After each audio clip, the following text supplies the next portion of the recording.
dirty moderates, white rural voters hold the greatest electoral sway of any demographic group in the United States, in case you didn't know. But rural communities suffer. They suffer from a severe loss of manufacturing and farming jobs. They suffer from crumbling infrastructure. They suffer from poor healthcare access and the like. But rural voters also believe they've been betrayed by a whole group of people, namely the elites. And you have to say they're probably right. There's a new book out that explains a lot of their discontent. I think it's an incisive read. I think it is a interesting one that both provokes questions and answers that are important for us to talk about. Tom Schaller and Paul Waldman are the authors, and they explore in a book called White Rural Rage how rural whites have failed to reap the benefits from their outsized political influence and why, as a result, they're the most likely rather to abandon democracy and its norms.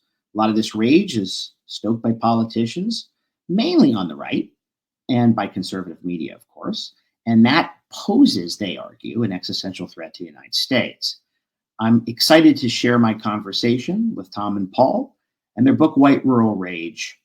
Thanks for listening.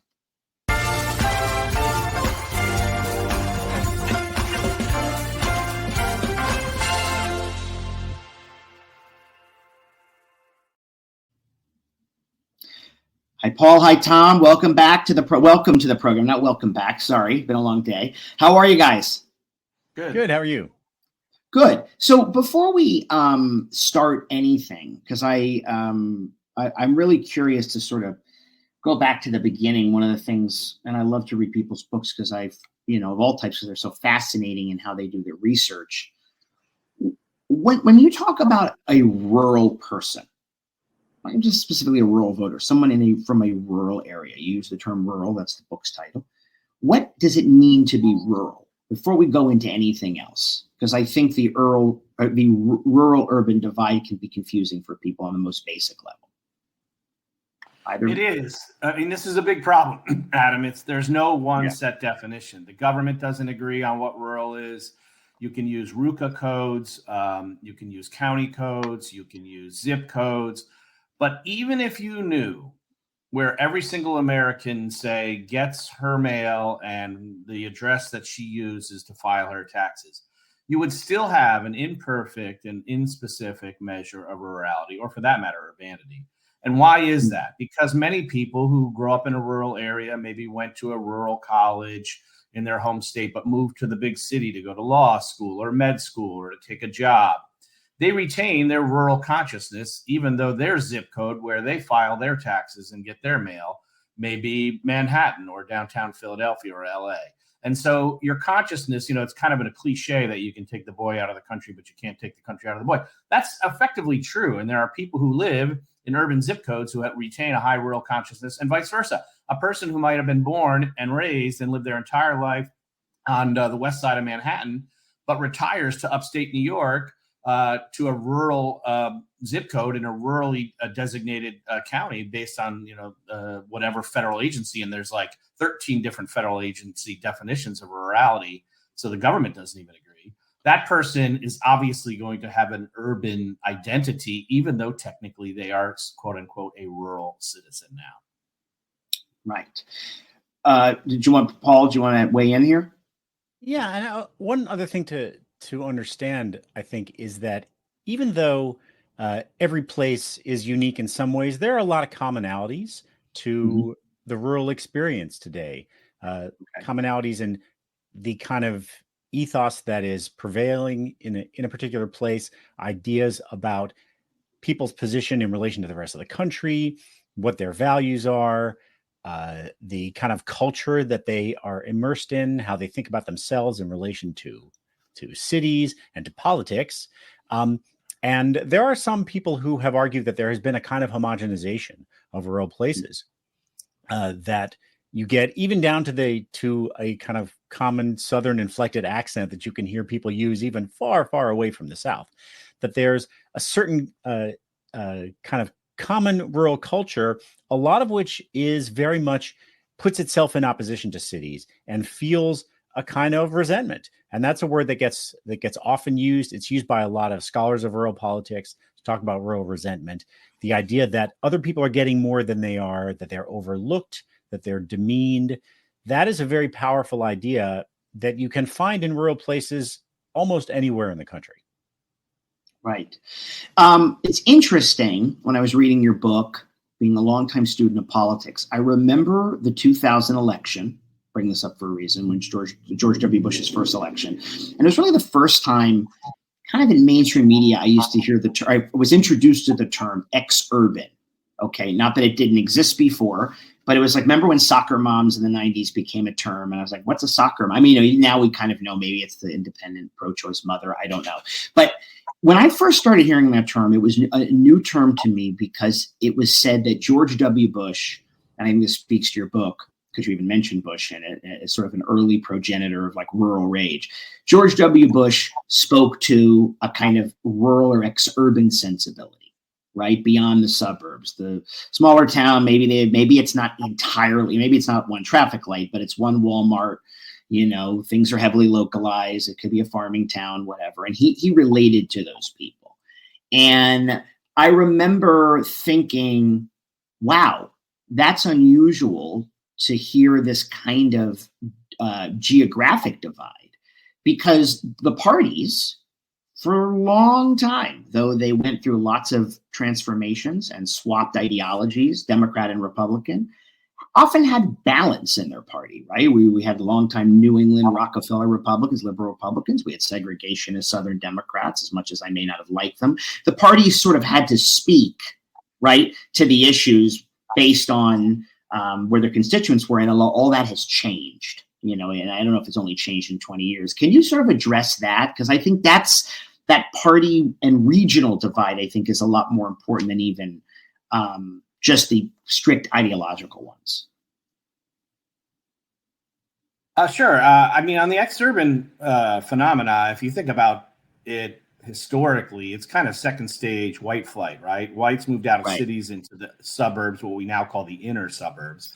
And, the country's population has doubled since, the rise of the post-war suburban period of the 50s, 60s. So there's twice as many people living in the country as there were 70 years ago. They had to go somewhere. And at some point, the suburbs are getting a little crowded, and people wanted to move from the suburbs to the exurbs for the same reason maybe their parents moved from the cities to the suburbs, which was a little more space, a little lower property taxes, a bigger house than they could have, all for the same price point. And so those people are living in what are historically rural or country areas, but they're living in a cul-de-sac where you walk into any house in the development, and you know exactly where the bathroom is, or the 180 difference, because most of the houses are built in the identical layout, except maybe flipping a mirror 180 version of your neighbor's house.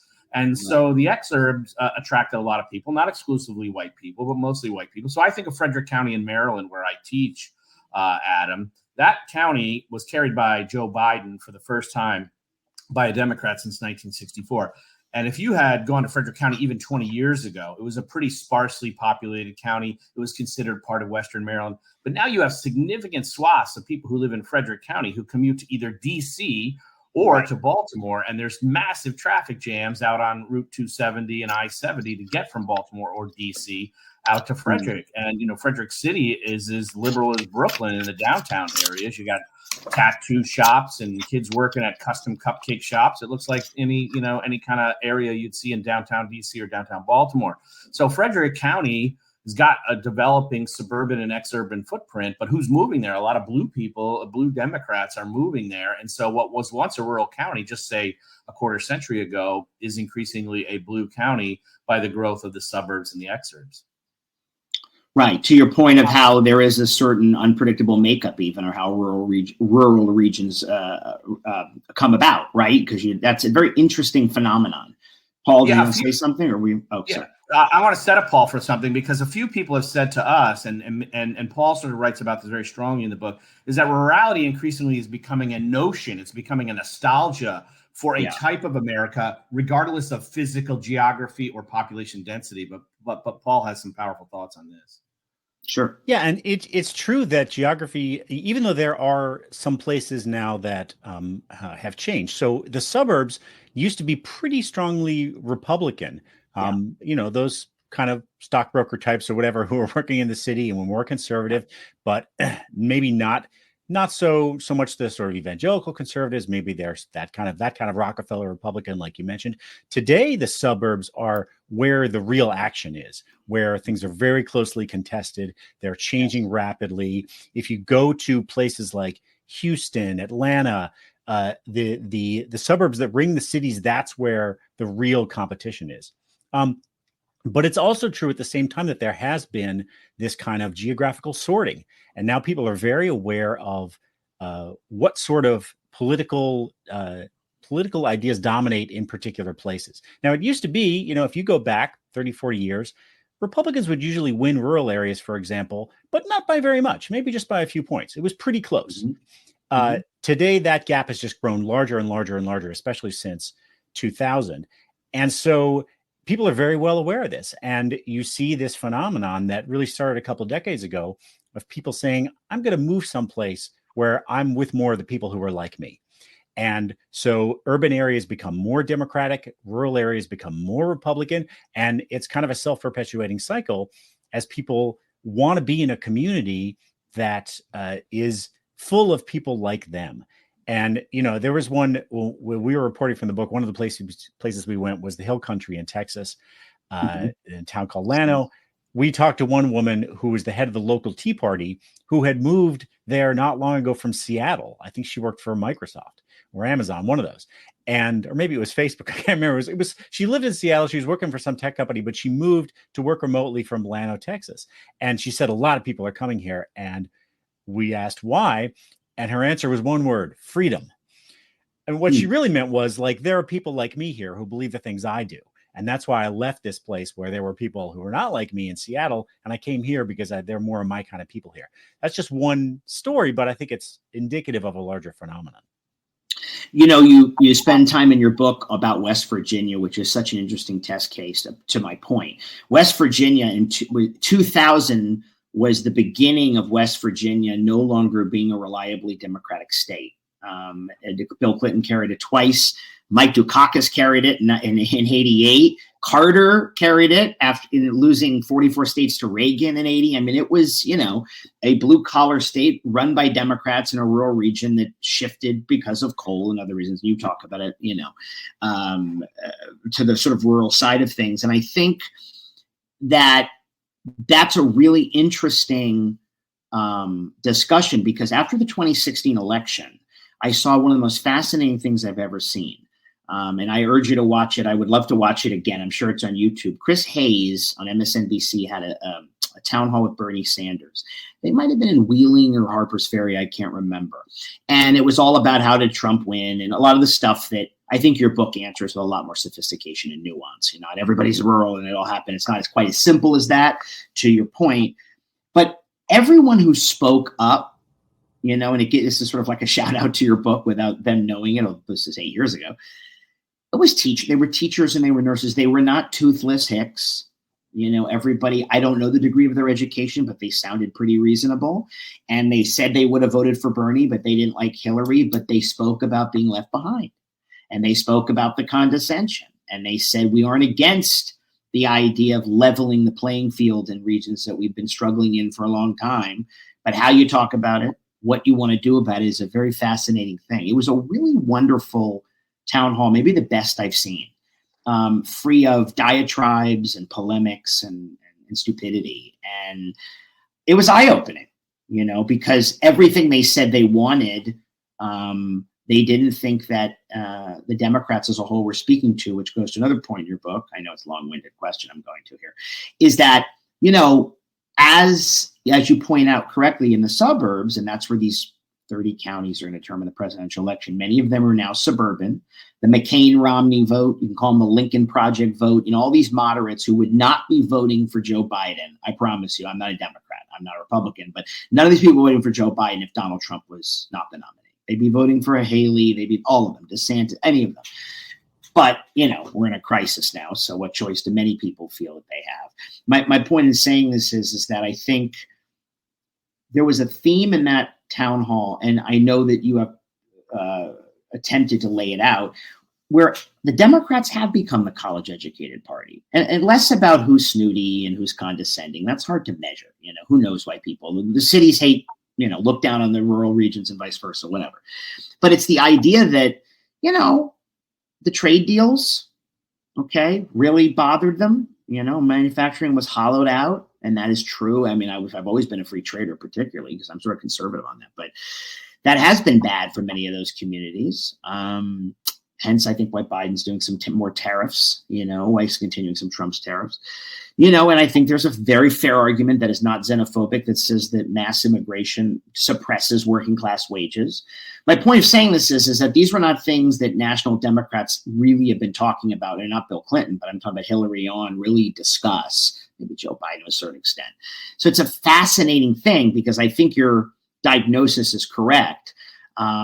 But I think, it's what makes the book so fascinating and well done, but there's so many contradictions still to tease out where, is it white rural rage? Yes, but it's a lot of other things that I think have validity.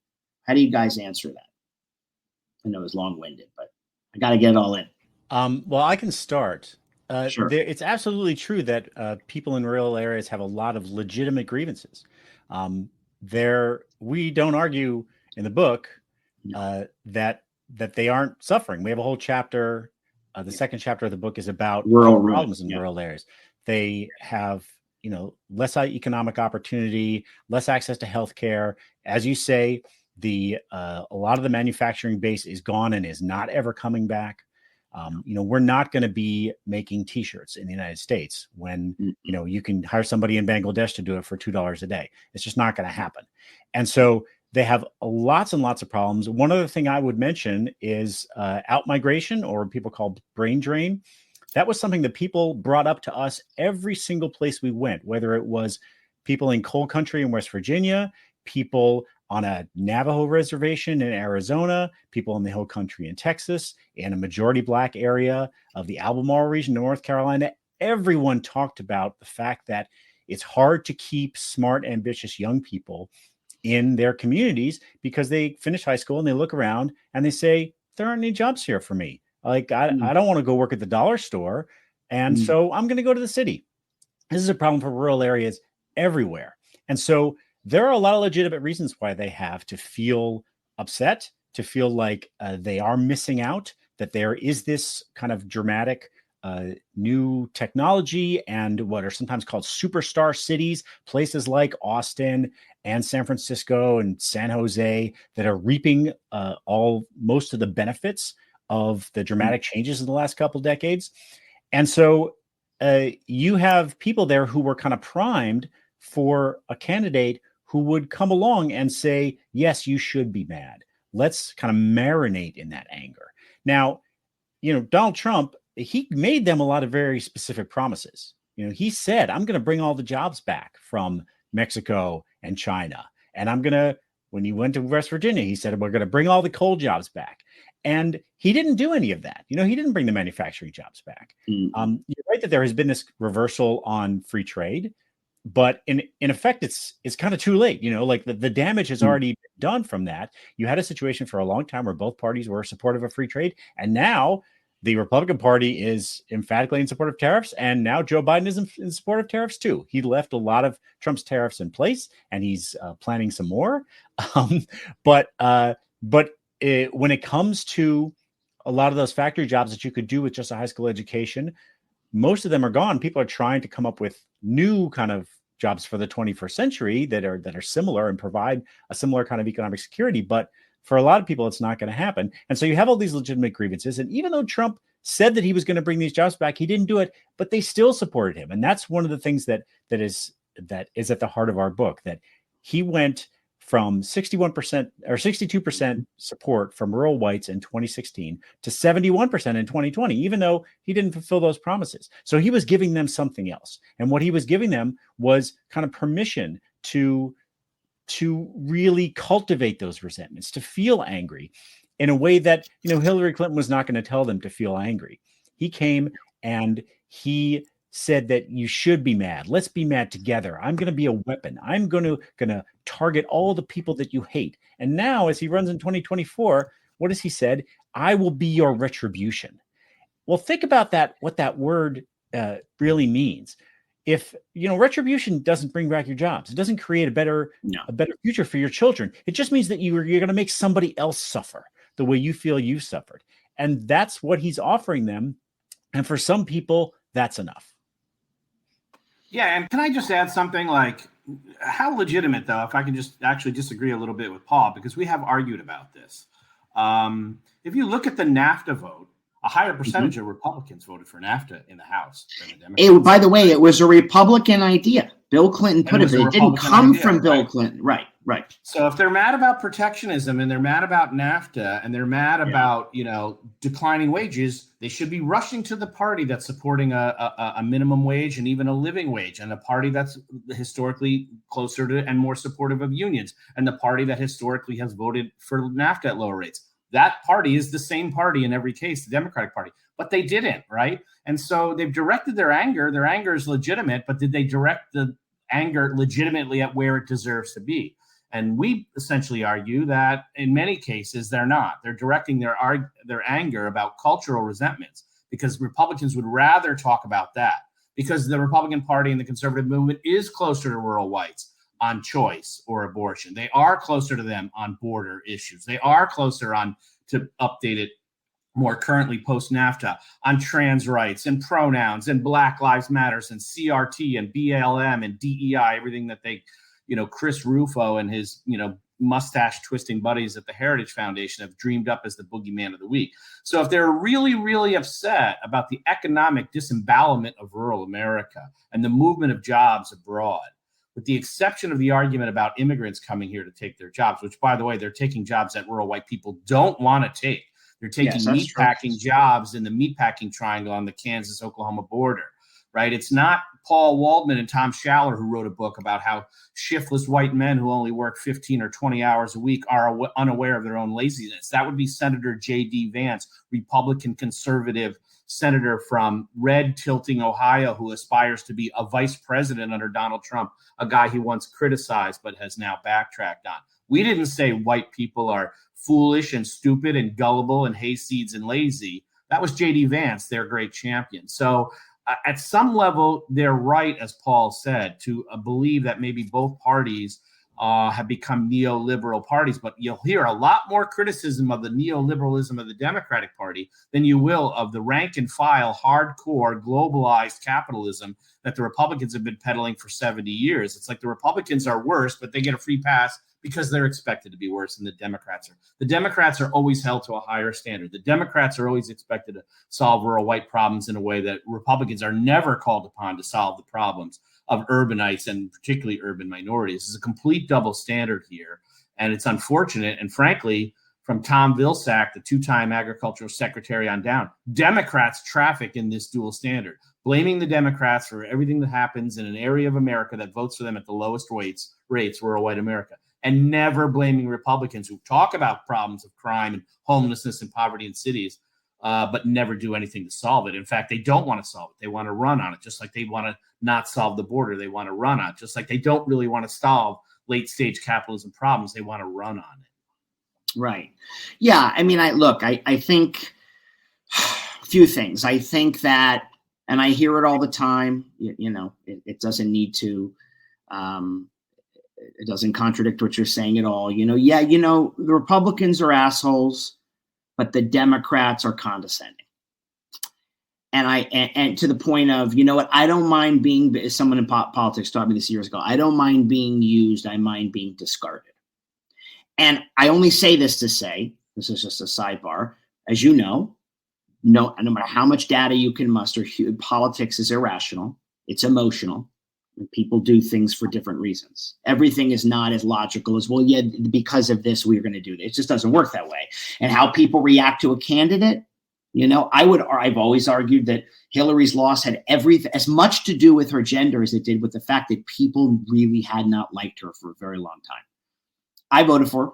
I think that's a silly reason I would never vote for Donald Trump.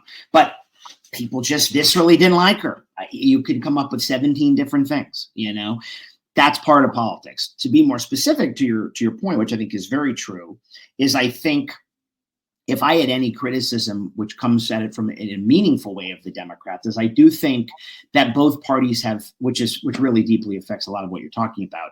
Certainly the Republicans don't give a shit. There's no question. It's not like they give a shit. Cultural grievances, absolutely their stock in trade. I do think, though, that the one-time party of Hubert Humphrey and RFK, they used to have and Bernie still speaks of this, but they had an emphasis on poverty as policy. And I think poverty in Appalachia, a lot of that's forgotten by them. I don't think that it means that the Democrats don't care, but that has not been the days of Bobby Kennedy touring Appalachia. It just, you know what I mean? Because the election is won by 100,000 people in tight margins and largely for the Democrats, college-educated areas outside Atlanta and Detroit and Maricopa County, Phoenix, that, again, for political reasons, doesn't get them focusing on that, leaving that narrow path or crevice, which the Republicans can exploit for political gain. Now, that's not a criticism of you guys. I just think that that's a reality. I wish the Democrats, like when Biden did the child tax credit, this was great policy. Great. It cut child poverty in half. Isn't that what we're supposed to be doing? I mean, right? I mean, and then Joe Manchin killed it. Now, he's obviously not a liberal Democrat, but you know what I'm saying? I mean, like, there are policy prescriptions that when they come about and they're like, wow, that's what government should do, is really lift people up, to the most needy. That stuff gets thrown by the wayside. And the emphasis gets put on a certain demographic, politics, even for the Democrats. I just think that's hard to argue no. Yeah. I think it's also true that the prevailing belief among the kind of Democratic consultant strategic class is that working on poverty and talking about poverty is bad politics, because those, right, poor people are less engaged and they don't vote as much. And that doesn't mean, I think you could make a strong case that the policies of the Democratic Party when it comes to poverty haven't really changed. They're still doing those same things. And, they did that terrific thing with the expansion of the child tax credit, and they couldn't help what Manchin ended up doing. But when it comes time to campaign, all the focus is talking about the middle class. They believe that middle class is bigger, they're more engaged. And if you talk about the middle class and that as though that is your primary constituency, that's going to win you more votes. And, maybe it might be true, but that I think is the perspective of the people who craft democratic messages and plot democratic strategy. I don't know, Tom, if you have a different view about that. Well, and also, let's be clear, when you talk about poverty, a lot of that's coded for race. And so when politicians start talking about solving poverty, the reflex for many white Americans is, oh, that means more taxes on me and I'm redistributing my money. And we know very clearly, poll after poll and study after study, including from our critics, all show that rural resentment is rooted in the idea, the false idea, that all the money goes from rural Americans who work hard and pay their fair share of taxes, which they don't. They pay much smaller taxes given their lower incomes. And that money gets redistributed for Obama phones and for minorities who are sitting around with 10 kids watching television all day, and these other myths that are peddled incessantly to them on talk radio and in conservative television circles. And by the way, this whole issue about how the Democrats are becoming the more affluent party, that's true.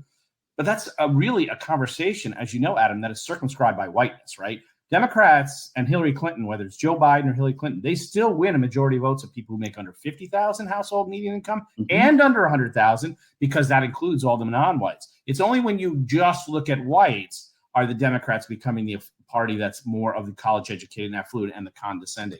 As to the condescending point, one of the things that we say in the book, Adam, is what's more condescending. If I come onto your show and I'm picking your pocket and I'm showering you with flowery compliments about your massive, beautiful white mane of hair and your cool urbane glasses, and Paul's picking your pockets, but at least he's telling you the truth. Hey, I am fleecing you right now, whereas I'm doing it and putting a smile, making you feel good about it. Our analogy to that is how Ted Cruz will say, my pronouns are kiss my ass. And he had this whole video that he did with a bunch of guys in flannel shirts where he's like, how dare the state of Texas tell me I can't have more than 2 beers? They can kiss my ass. Ted Cruz apparently wants a lot of people with their heads in his ass. The point is what? 254 counties, the largest number of counties of any state in Texas. The vast majority of are counties under 20,000 people. There's a major chunk of them that are majority Latino, those rural counties, but the vast majority of those small counties under 20,000 people are 75 to 95% white. So that's some of the most rural, white, downscale counties in America. And you think Ted Cruz is delivering for them? He's not delivering anything. What he's delivering is culture war claptrap. And nothing's more insulting than thinking your voters are so damn stupid that they'll fall for it every 2, 4, 6 years. As long as you get on stage and put a phony jacket on and a phony Carhartt, and this is an Ivy League educated lawyer, by the way, right? Mm-hmm. And pretend who's born in Canada and pretend you're a country folk who wants people to kiss his ass and my pronouns are he, him and stuff. That's more insulting than just telling people the truth. Paul talked about West Virginia, where Trump put a hard hat on and said, get ready to start working your butts off because we're bringing the coal jobs back. He didn't. Hillary Clinton had the courage to at least say, these jobs aren't coming back. We'll help you transition to new jobs in the new economy, in healthcare and in tech. Trump is more condescending, insulting by lying to somebody's face and assuming they're dumb enough to fall for that lie than somebody who has the guts to say you're smart enough to hear the truth. And so I, with all due respect, Adam, this notion that Democrats condescend when they tell the truth is a red herring and a canard, in my view. Well, tell me what's most condescending about Democrats. Well, I don't disagree with your point. I'm just explaining how it's a view. I'm not saying you're okay. I'm saying I agree with you, but I'm just saying the net effect in terms of an electoral impact is somehow not translated. Right. Well, that's because if you want me to tell them that they're condescending. Yeah. If you want, listen, Donald Trump's the evidence, though. Donald Trump has one main talent. Okay. Besides being a complete derelict and scumbag, he has one talent, which is the talent to know the sweet spot of how to lie. And what he has done is not only, I always say two things. This is just my general theory. He's allowed people to be complete assholes in society. It's why there's anger galore. You go into CBS and people and flight airline and people just behave so badly. Yes, not all him, but the last 8 years, look around. I mean, you just see people really treating other people terribly. But the other thing he did is he gave political cover and you might even say a glide path for performance artistry of the worst sort.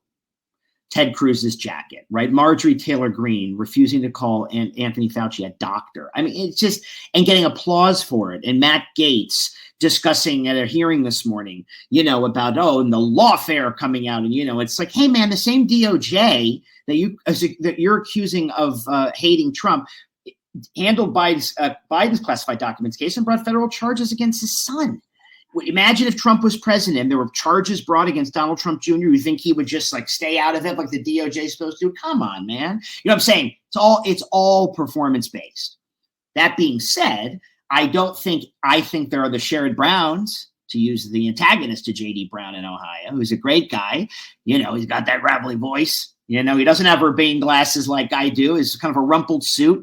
He speaks to them. They vote for him. I sure hope they do again. And then again, I mean, some of this has to do with the showbiz messenger aspect of politics. But I do think that it's very, very difficult in a partisan and hyper-partisan environment to get across what you're saying, Tom, though it's very true. I think that's frustrating. And I think the facts are on your side. I wish that the facts always led the way. And we're in the era of post-truth, So yeah, and one thing I would add is that not to be grim, often, just yeah. an element that's often missing from that discussion is the fact that idea, which is incredibly common in rural areas, that people, that Democrats, that liberals, that people who live in cities look down on us. That isn't just drawn from people's personal experience. Where do they learn that? Well, in large part, they learn it from media. That it's an essential part of conservative media rhetoric is that people in cities, they think you're stupid, they look down on you, they don't care about you, they want to destroy everything that you value, and those people hate you, and that's why it's okay to hate them. And those messages are repeated by politicians and media figures over and over and over constantly. It's not like there's no reality behind that, but it creates a situation where any phony Republican can come along and say, don't you hate those city slickers? I do too, vote for me. And they do it. And in order for a Democrat to prove that they're authentic and that they relate to people, you've got to be somebody like John Tester, who only has 2 fingers on one of his hands and has a buzz cut and grew up on a farm and still lives on a farm. Like, you have to be like 99 out of 100 on the authenticity meter if you're a Democrat to get people to say, okay, well, maybe you do actually understand. And he's still fighting he's a great guy. Yeah. He's a great guy and he's fighting for his life. Still. Yeah. And any phony Republican can come along and throw on the Carhartt jacket and get all the props for being authentic that Democrats never get the benefit of the doubt on. What I want to talk about it. Oh yeah, go ahead. Yep. No, and as we talk about in the book, we write a lot about rural non-whites, and not as much as we should. We have an entire chapter out of 8, so it's only 12.5%, even though it's twice that right now. 25% of rural America is non-white. And as we often say, we wrote that chapter for both a sincere reason and a strategic reason. The sincere reason is that nobody ever talks about or even thinks about non-whites and minorities in rural America, even though they're 1 out of 4 people. The strategic reason is to make a counterpoint about this notion that rurality and the rural experience and rural degradation and post-NAFTA and the decline of communities and the outmigration of young people and the closures of hospitals and pharmacies and the replacement of mom and pop shops with dollar stores. Those experiences, Adam, are shared with minorities. And in fact, minorities suffer worse on almost every health and economic metric, with the exception of opioid addiction and death and gun accident and gun suicide deaths, than their white neighbors. They should be, in theory, if white rural Americans are entitled to their resentments, white minorities should be just as, if not more, resentful, and yet they're not. Conversely, despite study after study after study that shows that white rural people are resentful towards cities, why shouldn't city people be resentful toward rural America? Rural Americans' votes are inflated in the Senate. They're inflated in the Electoral College. Their last 2 Republican presidents won initially despite winning the popular vote. If anybody has at least an equal claim to be resentful, city folks have plenty of reasons to be resentful toward rural folks whose votes count more than them, who have a 6-3 majority on the Supreme Court, even though they've only won 1 popular presidential election vote out of the last 8. Right, and have only held the office in those last 32 years for 12 years and got 5 Supreme Court appointments. And in the remaining 20 years, the party that won the popular vote 7 of the last 8 times also got 5 appointments. But you don't see studies coming out about urban resentment toward rural America. Why? So I would, before we get into this, I actually want to talk about foreign policy that you guys write about in your book. I was really great. I mean, I love to get wonky, but I actually want to bring something up. So my good friend and colleague, Mike Madrid, has a book coming out this month called The Latino Century. He is Latino. It's all about the up for grabs Latino vote, the largest growing share of the electorate. Yes, a lot of them are rural, not all, but how there is a drift away from the Democratic Party to an extent among Latino men on economic concerns, because this is important. It's not about whiteness. They do believe in, most of them are born here, even those that are not, they believe in a legal immigration policy, but a more secure border that fixes asylum law, which is what Joe Biden's trying to do.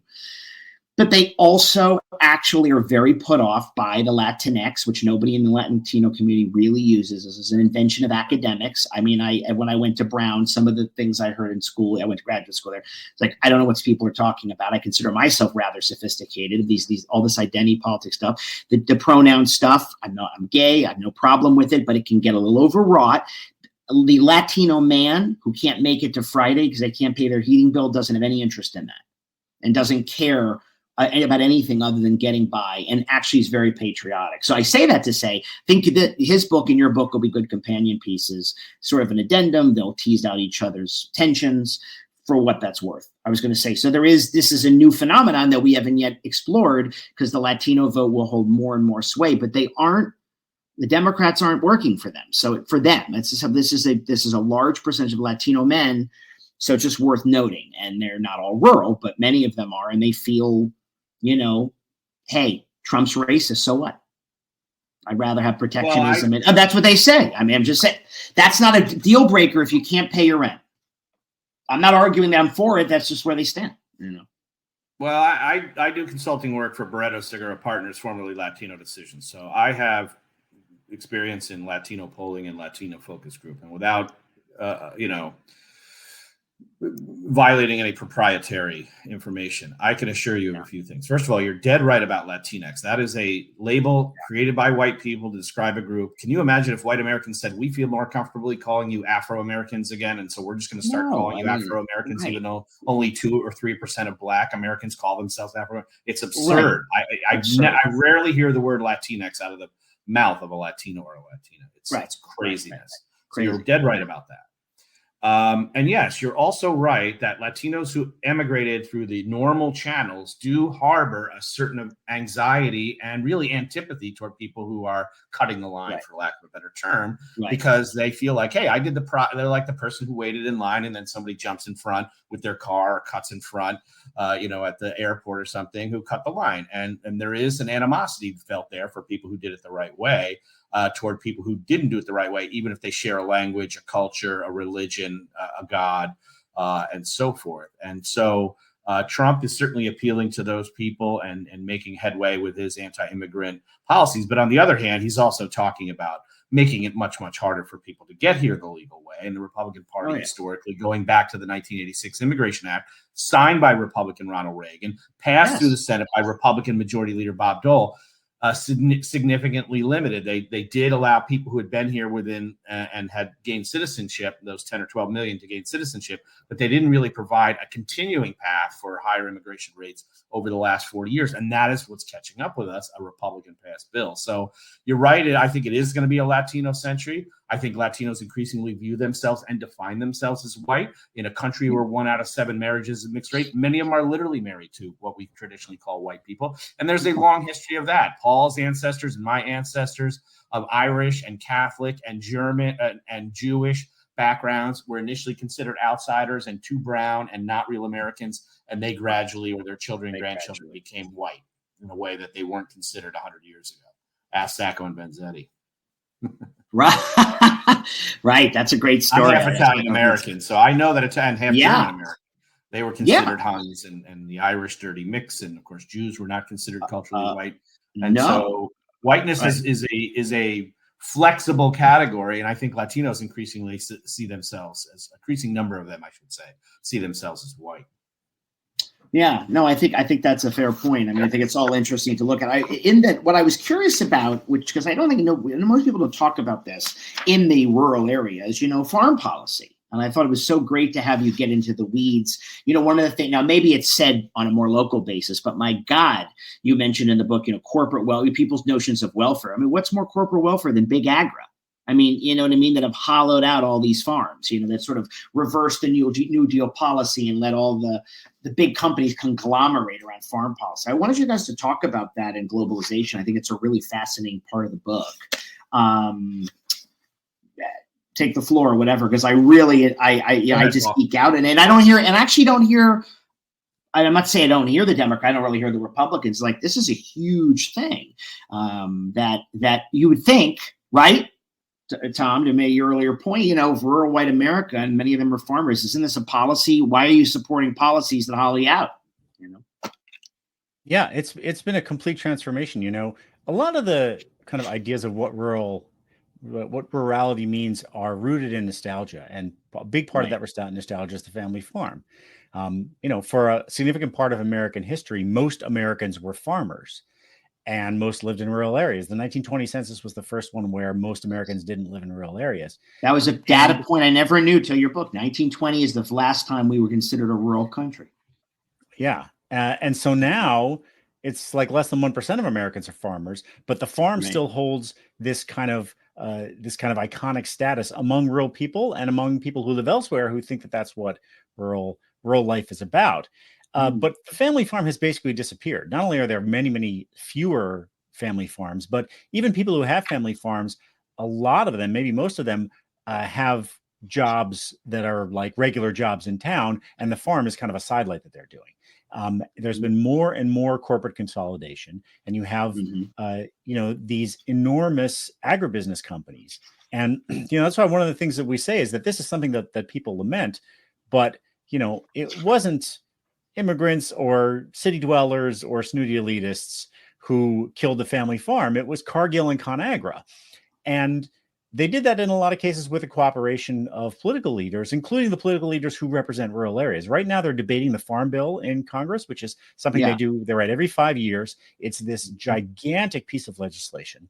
And I just read today that they may be putting it off until after the election because there's a conflict between Democrats and Republicans. Democrats want to make sure that there's plenty of room in there for food stamps, which are funded through the Farm Bill. And Republicans want to make sure that they increase subsidies to large agricultural conglomerates. And the Democrats are balking at that.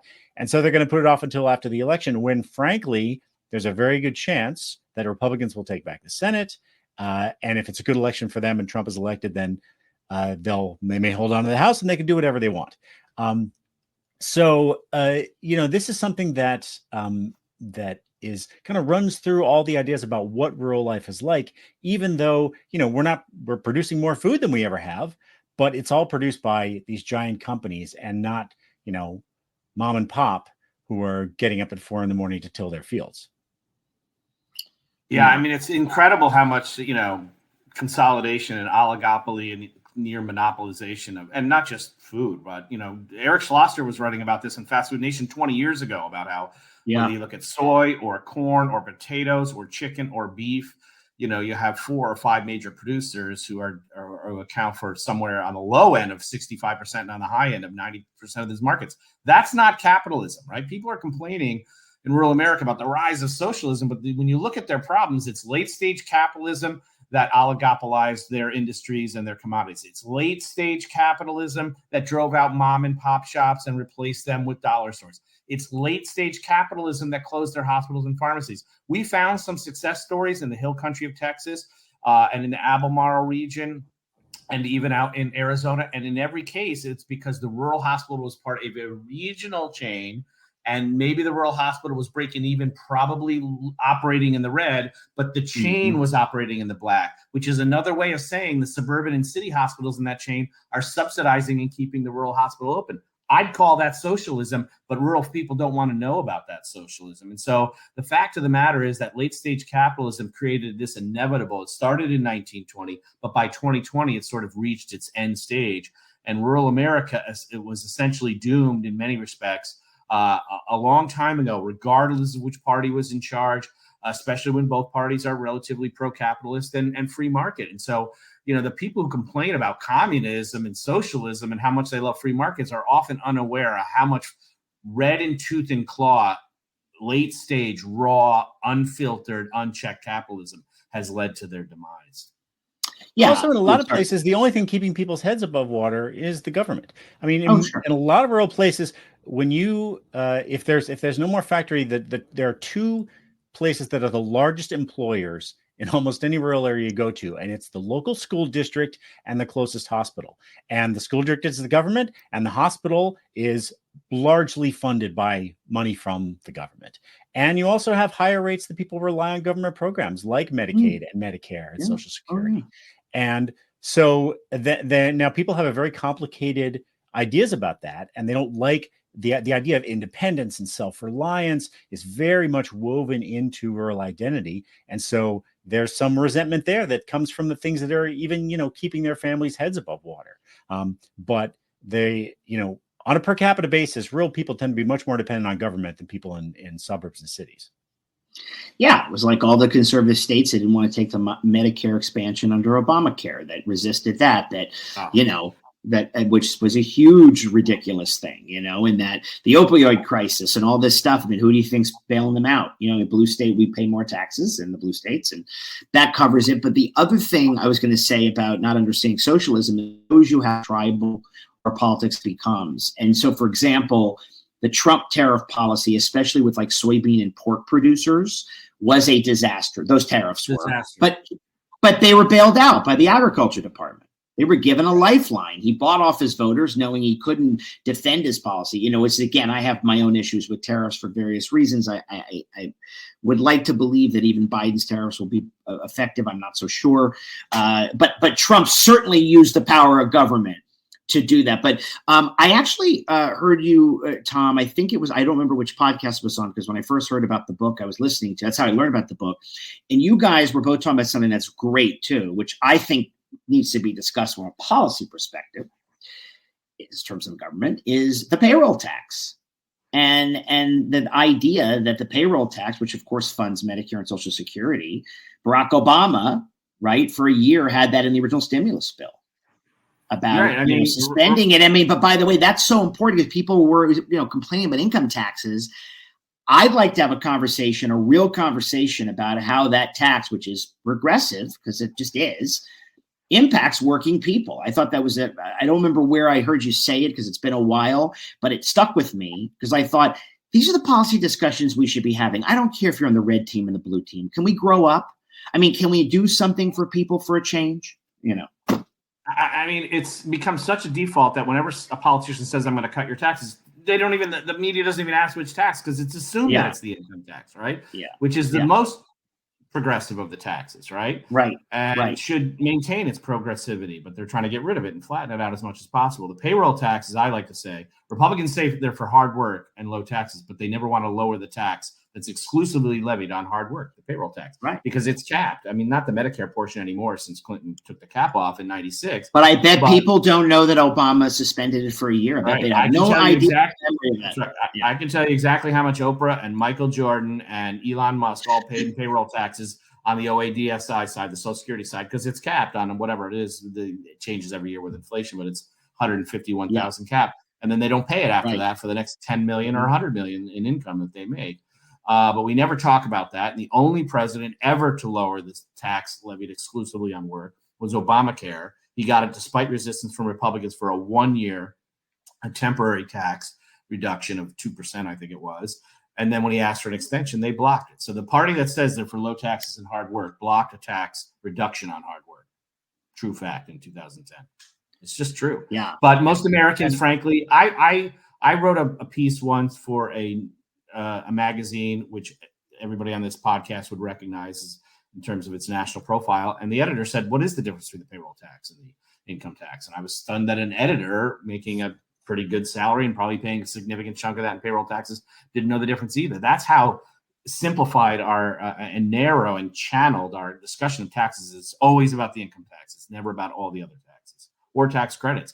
And by the way, give Republicans credit when credit is due. They originated the earned income tax credit idea, and they have for the most part with Gerald Ford, right? I think Ford started it for 40 years, and it helps rural people a lot because the earned income tax is basically elevates the income of people who are working at the minimum wage but have dependents, so that people like me, when I was 16 years old, stocking shelves and was working at the minimum wage for gas and beer money, don't get it, right? Because I'm a dependent instead of having dependents. It's a brilliant idea. It's largely bipartisan. It's never in the news, probably because it's bipartisan. The child tax credit, more of a Democratic idea, more resistance from Republicans. Rural Americans are also increasingly dependent on that. You don't hear those stories when we talk about capitalism and socialism, that disability, dependence on the disability portion of Social Security is higher in rural America than it is in urban America. And there is rising dependence among rural Americans on the EITC and the CTC, to Paul's earlier point, which is government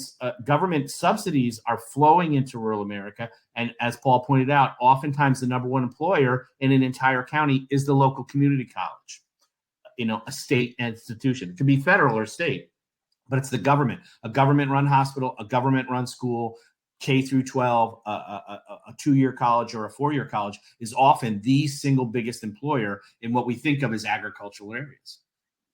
And also, Speaker of the House Mike Johnson is already talking about this. What is the first thing that Republicans are going to do if they take control in this election? They already know it's going to be a tax cut. It's going to be an extension of the Trump tax cuts for the parts that are expiring and some new tax cuts layered on top of that, which of course will be more directed toward corporations and the wealthy. And that is the most reliable Republican policy initiative every single time. It's what they did under Reagan. It's what they did under Bush. It's what they did under Trump.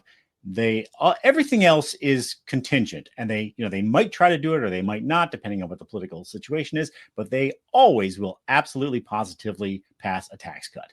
That is going to be the first thing they do. And in 2025, if they take control, they've already said that's going to be the first thing they do. I think it's a very interesting thing when you see Trump, and again, to the extent, I'm careful when I say this, Trump doesn't believe in any but himself, but to the extent that he is a street level creature who can smell what it is his followers want. He really isn't running as a slash. I mean, I know there's budgets he's cutting anything. He's not cutting shit. He blew a hole in the deficit, and he's definitely running on preserving the entitlement programs that his supporters like. They don't even talk about it. I mean, meaning I don't even think, Tom, you could have an honest conversation really with either party really about what to do about Social Security in any real way as it relates, for example, to the payroll tax, because MAGA has a sort of big government view. And if we're honest, liberals are not interested in talking. They think that this policy of 80 years is perfect and it's not running out of money and we don't have to do anything. And that's not true either. I mean, I don't think either party is leveling up about, if we were really talking about policy solutions, I'm not talking about cutting Social Security. I'm talking about how would we really, the funding mechanism has to be addressed and other things have to be addressed. And I don't hear those conversations happening from where I'm sitting. I mean, the biggest misunderstanding about the Trump movement and economic populism is that if you array people on two dimensions, whether they want more or less government on the economic side, or whether they want more or less government regulating our personal decisions and so forth, the populism quadrant of that, right? Democrats want more government regulation of business, but less of your personal life. And conservatives want the opposite. Libertarians want less. They're in the off tangent down here. They want less government interference in the bedroom and the business place. Who wants more government interference in the bedroom and the business place? The economic populisms, the people that elected Trump. Yes. So they talk about freedom, but they want government to be more intrusive. The reason Trump said he supported Social Security and Medicare, here's my guess. My theory of Trump, Paul and I maybe disagree about this a little bit, is that he's like a stand-up comedian. You go out and you do 40 sets in 40 different cities, and you keep the punchlines at work and the jokes at work, and you get rid of the ones that don't. And his large following is largely older white people, and they depend on Social Security, Medicare. And they were cornering him saying, don't touch, just like what happened with Obama. And the guy said, tell the government not to touch my Medicare, because the whitest generation is the oldest generation, which is the most dependent on the two largest government programs, not just in the history of the United States, Adam, but the two largest social welfare programs in the history of the planet are in order, Social Security and Medicare. And Trump said, I wouldn't touch him. And people say, oh, see, he's like the Democrats, a liberal. No, he's supporting a program that benefits his constituency, the most older, white, dependent people. And so I don't want to hear any lectures about small government from Speaker Johnson. I don't want to hear any lecture. At least Paul Ryan, say what you want about Paul Ryan, but at least those guys were open and transparent about gutting entitlements. I disagree with them, but again, at least they were honest about it. Trump is doing it for the votes. He's not doing it because he cares about the size of government, period. No, that's absolutely true. Paul, what do you think? Yeah, no, he has two policy things that he cares about. And that's trade and immigration, and everything else he doesn't know. He doesn't care. They'll put something in front of him if it looks like and presidential it's not going to hurt him. Then he'll sign it.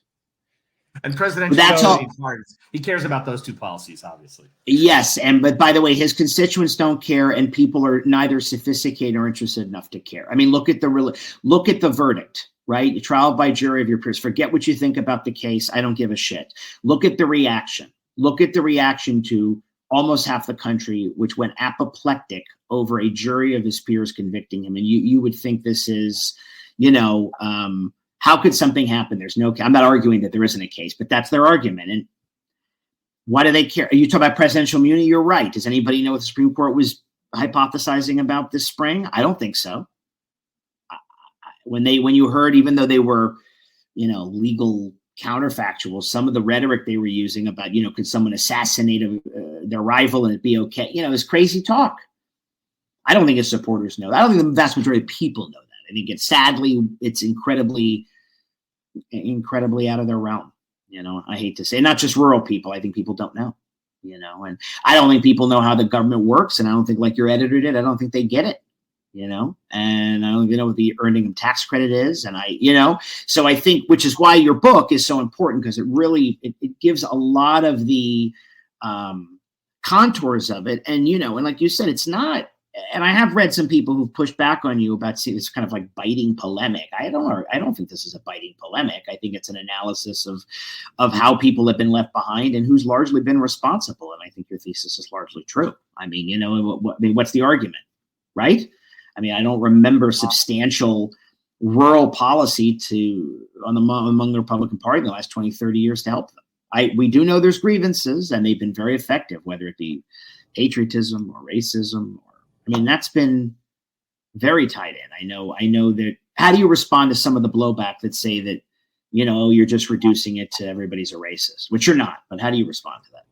No, we're not. And and as you say, that's one of the core parts of the argument that we make, is that it's perfectly fine to say that Democrats have abandoned rural America, but there's almost no criticism of the way that Republicans have related to rural America in ways that, and they're the ones who represent these people from top to bottom. Every office in most rural places, they're all represented by Republicans, and nobody says, well, what responsibility do you have for the problems in these communities? What are you doing to fix these things? In a lot of places, they are taking their votes, building their own power on the votes of rural people, and then turning their backs on them and just relying on that culture war stuff to keep getting elected. A really good recent example in Texas, the Governor Greg Abbott has a school voucher plan that failed to pass in the last legislative session because a few rural Republicans stood with their Democratic colleagues and blocked it, because vouchers don't do anything for people in rural areas, because most of them, there are no private schools. You couldn't use a voucher even if you wanted to. And what happened? Well, Abbott turned around and said, I'm going to take revenge on those people. He found primary challengers, and a bunch of them just lost in the Texas primaries. And the next legislative session, he's going to get that voucher plan passed. And so the people in rural areas in Texas are going to see money start to drain away from their public schools that they rely on because of Abbott and the rest of Republicans, and they're still going to use the power of those Republican votes to make sure that they have a supermajority in the Texas state legislature, and they never lose power, even as that state is turning more and more purple. So, and what are that's one of the things.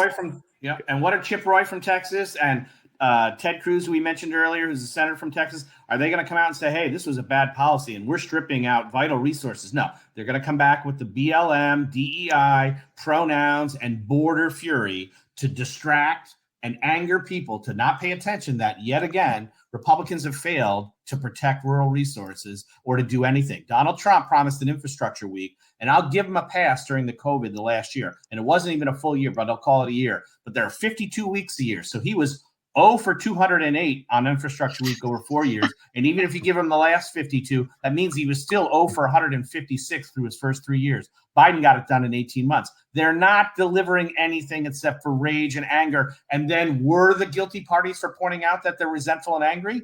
Sorry, we didn't create the problem. We're just shining a giant light and hanging a lantern on it. And if people want to kick that lantern over and try to beat us over the head with it, they can try. But we're right about what's going on in rural America. And at least we had the courage to say it. And people, frankly, many liberals in the media will not even interview you, are panicked to talk about us in our book because they are afraid of the backlash. Oh, we can't tell you all the stories because it's confidential information, but you'd be shocked at how many people have passed on op-eds, have had their own op-eds seriously edited down and so forth. Nobody wants to criticize rural white Americans. You can criticize Trump. You can criticize MAGA. You can criticize even downscale white voters. But as soon as you add the word rural, you're under assault, and we can prove it. We've been the target of all those assaults. Well, you'd be Which happy doesn't make to any know. sense because Trump's support is higher in rural America than it is anywhere else geographically, and it's higher among whites than non-whites. People act surprised that his highest supporters are rural whites. He did 9 points better after 4 years. Biden did better in every group. Trump only improved in one group, rural white Americans. They looked at 4 years of Trump MAGAism and said, more, please. You tell me why that happened. Yeah. Well, I mean, look, my podcast was created to have everybody on. I mean, the idea of not having you on to talk about this, even if I did disagree with them, they don't, is preposterous. I have people on all the time here that I'm sorry to hear that because the book is so good. And I'm sorry, all these little fiefdoms and cancellations and clicks that go on are really, but I'll say this. In the 70s, Bob Dole, who you've mentioned, and George McGovern famously came together to save the food stamp program at that time. You couldn't do that now. I worked on the Hill in the 90s. Couldn't do it because a guy like Dole would be primary, and arguably maybe a guy like McGovern would be. I mean, you couldn't do the thing that two farm state senators had to do that was good for rural America. It's 1975. Well, more to the point, Mitch McConnell is Dole now. There's not a Bob Dole in the first place. And Mitch McConnell, how about all the people, we'll leave with this, all the Republicans are bragging over all the infrastructure spending their God, but they didn't vote for it. the Biden bill.